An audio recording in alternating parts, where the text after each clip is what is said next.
അടുത്തതായിട്ട് വരുന്നത് twisted chain സ്റ്റിച്ചാണ്. അതിനായിട്ട് ഞാൻ നൂലൊന്ന് കെട്ടിട്ട് എടുത്തിട്ടുണ്ട്. അതിനുശേഷം സൂചി ഒന്ന് മുന്നിലേക്ക് കുത്തി നമ്മൾ ചെയിൻ സ്റ്റിച്ച് ചെയ്യുമ്പോൾ ഇതുപോലെയാണ് ചെയ്യുന്നത്. എന്നാൽ ട്വിസ്റ്റഡ് ചെയിൻ സ്റ്റിച്ചിനാണെങ്കിൽ ഇങ്ങനെയല്ല. ആ സൂചിയുടെ ഇതുപോലൊന്ന് നൂല് ചുറ്റി കൊടുത്ത് വേണം ചെയ്യാനായിട്ട്. നൂലൊന്ന് ക്രോസായിട്ട് വേണം ചുറ്റി ഒന്ന് സൂചി വലിച്ചെടുക്കുവാനായിട്ട്. അപ്പോൾ നമുക്കിതാ ഇതുപോലൊരു സ്റ്റിച്ച് കിട്ടും. ഇനി ഈ സ്റ്റിച്ചിന് നടുഭാഗത്ത് നിന്ന് വേണം അടുത്ത സ്റ്റിച്ച് ചെയ്യുവാനായിട്ട്. അതിനായിട്ട് ആ നടുഭാഗത്ത് നിന്ന് മുന്നിലേക്കൊന്ന് സൂചി കുത്തിയെടുക്കണം. അതിനുശേഷം നമ്മൾ ആദ്യം ആ ഒരു ചെയിൻ ചെയ്ത പോലെ തന്നെ സൂചിയിലേക്ക് വീണ്ടും അടുത്തൊരു സ്റ്റിച്ച് കൂടി ഇട്ട് കൊടുക്കണം, ചുറ്റി കൊടുക്കണം. അപ്പോൾ ഇതാ നമുക്കിതാ അടുത്തൊരു സ്റ്റിച്ച് കൂടി കിട്ടിയിട്ടുണ്ട്. ഇനി വീണ്ടും അതിൻ്റെ നടുഭാഗത്ത് നിന്നും വീണ്ടും മുകളിലേക്കൊന്ന് സൂചി കുത്തിയെടുത്ത് ആ സൂചിയിലേക്ക് ഇതുപോലെ ഒന്ന് നൂല് ചുറ്റി ഇട്ട് കൊടുക്കണം. വീഡിയോയിൽ കാണുന്ന പോലെ തന്നെ ചെയ്യണം. അപ്പോൾ വീണ്ടും നമുക്ക് അടുത്ത സ്റ്റിച്ച് കിട്ടിയിട്ടുണ്ട്. ഇങ്ങനെ ട്വിസ്റ്റ് ചെയ്ത് പോകുന്നതിനെയാണ് ട്വിസ്റ്റഡ് ചെയിൻ സ്റ്റിച്ച് എന്ന് പറയുന്നത്. വീണ്ടും നമുക്ക് അടുത്ത സ്റ്റിച്ചിനായിട്ട് ആദ്യം ചെയ്ത പോലെ തന്നെ ചെയ്തെടുക്കാം. സ്റ്റെമ്മൊക്കെ സ്റ്റിച്ച് ചെയ്യുന്ന സമയത്ത് ഈ സ്റ്റിച്ച് ചെയ്യാവുന്നതാണ്.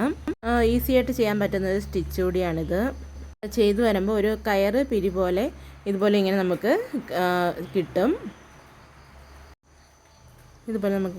ഇനി ഇതൊന്ന് നമുക്ക് കംപ്ലീറ്റ് ചെയ്തെടുക്കാം. ഇപ്പോൾ ബേസിക് ആയിട്ടുള്ള എംബ്രോയ്ഡറി സ്റ്റിച്ചസിൻ്റെ വീഡിയോസാണ് ചെയ്തുകൊണ്ടിരിക്കുന്നത്.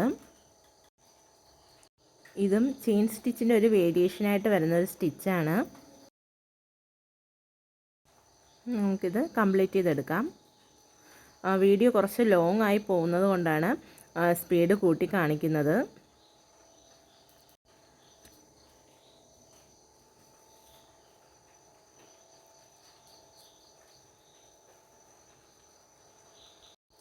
അടുത്തതായിട്ട് വരുന്നത് കേബിൾ ചെയിൻ സ്റ്റിച്ചാണ്. അതിനായിട്ട് നൂലൊന്ന് കെട്ടിട്ട് എടുത്തിട്ടുണ്ട്. അതിനുശേഷം ഇതുപോലെ ഒന്ന് മുന്നിലേക്ക് സൂചി കുത്തി ഇതുപോലെ നമ്മൾ ട്വിസ്റ്റഡ് ചെയിൻ സ്റ്റിച്ച് ചെയ്ത പോലെ ഇതുപോലെ ഒന്ന് ചെയ്തെടുക്കുന്നുണ്ട്. അതിനുശേഷം വീണ്ടും അടുത്ത സ്റ്റിച്ചിന് വേണ്ടിയിട്ട് കുറച്ച് ഗ്യാപ്പിട്ട് മുന്നിലേക്ക് സൂചി കുത്തി ഇതുപോലെ ഒന്ന് നൂല് ചുറ്റിയെടുക്കുന്നുണ്ട്. ഇതും ചെയിൻ സ്റ്റിച്ചിൻ്റെ ഒരു വേരിയേഷനായിട്ട് വരുന്ന സ്റ്റിച്ച് തന്നെയാണ്. ഇത് വളരെ എളുപ്പത്തിൽ ചെയ്യാൻ പറ്റുന്നൊരു സ്റ്റിച്ചാണിത്. അതുപോലെ നമുക്ക് അടുത്ത സ്റ്റിച്ചും ചെയ്തെടുക്കാം. നൂല് ഇങ്ങനെയാണ് ചുറ്റിയെടുക്കുന്നത്. എളുപ്പം നമുക്ക് ചെയ്ത് തീരാനും പറ്റും ഈ സ്റ്റിച്ചാണെങ്കിൽ. ഇങ്ങനൊരു കേബിൾ പോലെ ഇങ്ങനെ സ്റ്റിച്ച് ചെയ്ത് പോകും.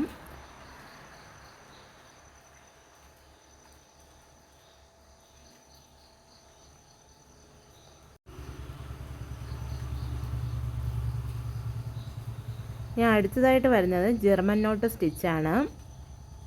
അതിനായിട്ട് ഞാൻ നൂല് കെട്ടിട്ടെടുത്ത ശേഷം ഒരു ലൈനും കൂടി വരച്ചു കൊടുക്കുന്നുണ്ട്. അതിനുശേഷം ആ ലൈനിൻ്റെ താഴ്ഭാഗത്ത് നിന്നും മുകളിലേക്ക് ഇതുപോലെ ഒന്ന് സൂചി കുത്തിയെടുക്കുമ്പോൾ നമുക്കൊരു ചെറിയൊരു അണിവൺ സ്റ്റിച്ച് കിട്ടും. അതിലേക്ക് ഇതുപോലെ ഒന്ന് സൂചി കുത്തിയെടുത്ത് വീണ്ടും ഒരു സ്റ്റിച്ച് കിട്ടുമ്പോൾ അതിലേക്ക് വീണ്ടും ഇതുപോലെ ഒന്ന് സൂചി ഒന്ന് ചുറ്റിയെടുത്ത് കൊടുക്കണം. വീഡിയോയിൽ കാണുന്ന പോലെ തന്നെ ചെയ്ത് നോക്കണം. പിന്നെ ഇത് ഇങ്ങനെ സ്റ്റിച്ച് ചെയ്തെടുക്കുമ്പോഴത്തേക്ക് അതിൻ്റെ ചുറ്റ് കറക്റ്റ് ഇതുപോലെ തന്നെ ചെയ്യണം. അത് മാറിപ്പോകാനായിട്ട് ചാൻസ് ഉണ്ട്. അപ്പോൾ അങ്ങനെ ഇത് കറക്റ്റായിട്ട് തന്നെ ഈ വീഡിയോയിൽ നോക്കിയിട്ട് ചെയ്യണം. പിന്നെ നമുക്ക് അടുത്ത സ്റ്റിച്ചിന് വേണ്ടിയിട്ട് ഇതുപോലെ ഒന്ന് ആ ലൈനിന് താഴ്ഭാഗത്ത് നിന്നും മുകളിലേക്ക് ഇതുപോലെ ഒന്ന് സൂചി കുത്തിയെടുത്തിട്ട് വീണ്ടും രണ്ട് ചുറ്റിട്ട് കൊടുക്കാം. കാണുമ്പോൾ നമുക്ക് പ്രയാസമുള്ള ഒരു സ്റ്റിച്ചായിട്ട് തോന്നുമെങ്കിലും നല്ല ഈസി ആയിട്ട് ചെയ്യാൻ പറ്റുന്ന ഒരു സ്റ്റിച്ച് തന്നെയാണ് ഇതും.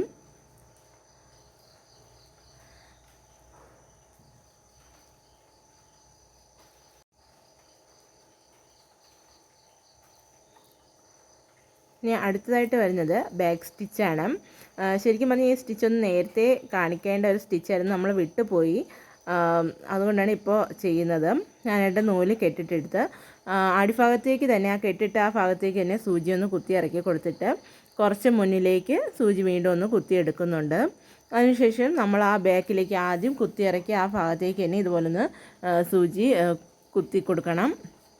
അപ്പോൾ നമുക്ക് ബാക്കിലേക്കൊരു സ്റ്റിച്ച് വീഴും. അതുപോലെ തന്നെ ആ കുത്തി ഇറക്കിയ സൂചി കുറച്ച് മുന്നിലേക്കായിട്ട് വീണ്ടും ഒന്നുകൂടി ഒന്ന് കുത്തിയെടുക്കണം. ഇതുപോലെ ഒന്ന് സൂചി ഒന്ന് കുത്തിയെടുത്ത് നമുക്ക് ആ ബേക്കിലേക്ക് നമ്മൾ ഫസ്റ്റ് കുത്തിയിറക്കിയ ആ ഭാഗത്തേക്ക് തന്നെ വീണ്ടും ആദ്യം കിട്ടിയ സ്റ്റിച്ച് കുത്തിയിറക്കിയ ആ ഭാഗത്തേക്ക് തന്നെ വീണ്ടും ഒന്നുകൂടെ ഒന്ന് കുത്തിയിറക്കി കൊടുക്കാം. ഇതുപോലൊന്ന് ചെയ്തെടുക്കാം. വീണ്ടും താഴ്ഭാഗത്തേക്ക് കുത്തിയിറക്കി ഇനിയും വീണ്ടും കുറച്ച് മുന്നിലേക്കായിട്ട് വീണ്ടും സൂചി കുത്തിയെടുത്ത് ബാക്കിലേക്ക് തന്നെ കുത്തിയിറക്കി കൊടുക്കാം. സ്റ്റിച്ചിൻ്റെ ലെങ്ത്ത് കൂട്ടുകയും അതുപോലെ തന്നെ കുറയ്ക്കുകയും നമ്മുടെ ഇഷ്ടാനുസരണം ചെയ്തെടുക്കാം. നമ്മൾ ഡ്രസ്സൊക്കെ സ്റ്റിച്ച് ചെയ്യുന്ന ഈ ബാക്ക് സ്റ്റിച്ച് ചെയ്ത് കൊടുത്താൽ നല്ല ഫിനിഷിങ്ങോട് കൂടി ഇരിക്കും. ഡ്രസ്സൊക്കെ മെഷീനിൽ തയ്ക്കുന്നത് പോലെ തന്നെ നമുക്ക് പെർഫെക്റ്റായിട്ട് ഈ ബാക്ക് സ്റ്റിച്ച് ചെയ്ത് ഡ്രസ്സിലൊക്കെ ചെയ്തെടുക്കാം. പിന്നെ വീഡിയോ കുറച്ച് ലെങ്ത് കൂടിപ്പോകുന്നതുകൊണ്ടാണ് ഇങ്ങനെ കുറച്ച് സ്പീഡായിട്ടുകൂടി കാണിക്കുന്നത്. ഈ ബാക്ക് സ്റ്റിച്ച് വെച്ചിട്ട് നമുക്ക് ഡ്രസ്സൊക്കെ സ്വന്തമായിട്ട് തന്നെ കൈ വെച്ച് സ്റ്റിച്ച് ചെയ്തെടുക്കാം. മെഷീൻ്റെ സഹായം ഇല്ലാതെ തന്നെ നമുക്ക് സ്റ്റിച്ച് ചെയ്തെടുക്കാനായിട്ടൊക്കെ പറ്റും.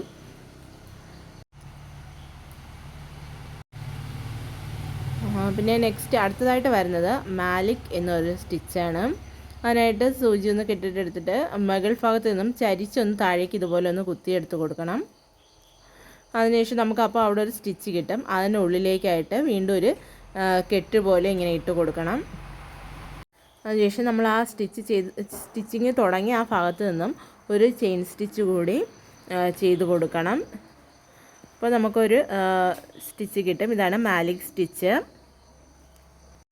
ഇതും കാണുമ്പോൾ കുറച്ച് പ്രയാസമുള്ളതായിട്ട് തോന്നുമെങ്കിൽ നമുക്ക് എളുപ്പത്തിൽ ചെയ്തെടുക്കാനായിട്ട് പറ്റും.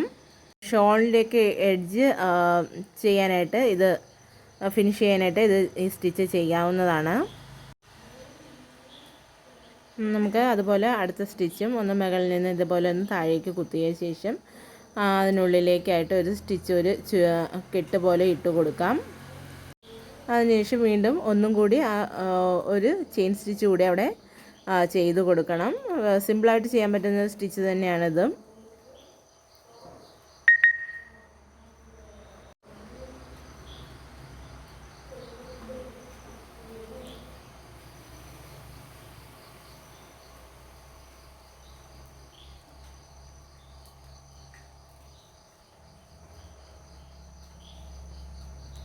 ഇതുപോലെ നമുക്കൊന്ന് ഇതും കംപ്ലീറ്റ് ചെയ്തെടുക്കാം.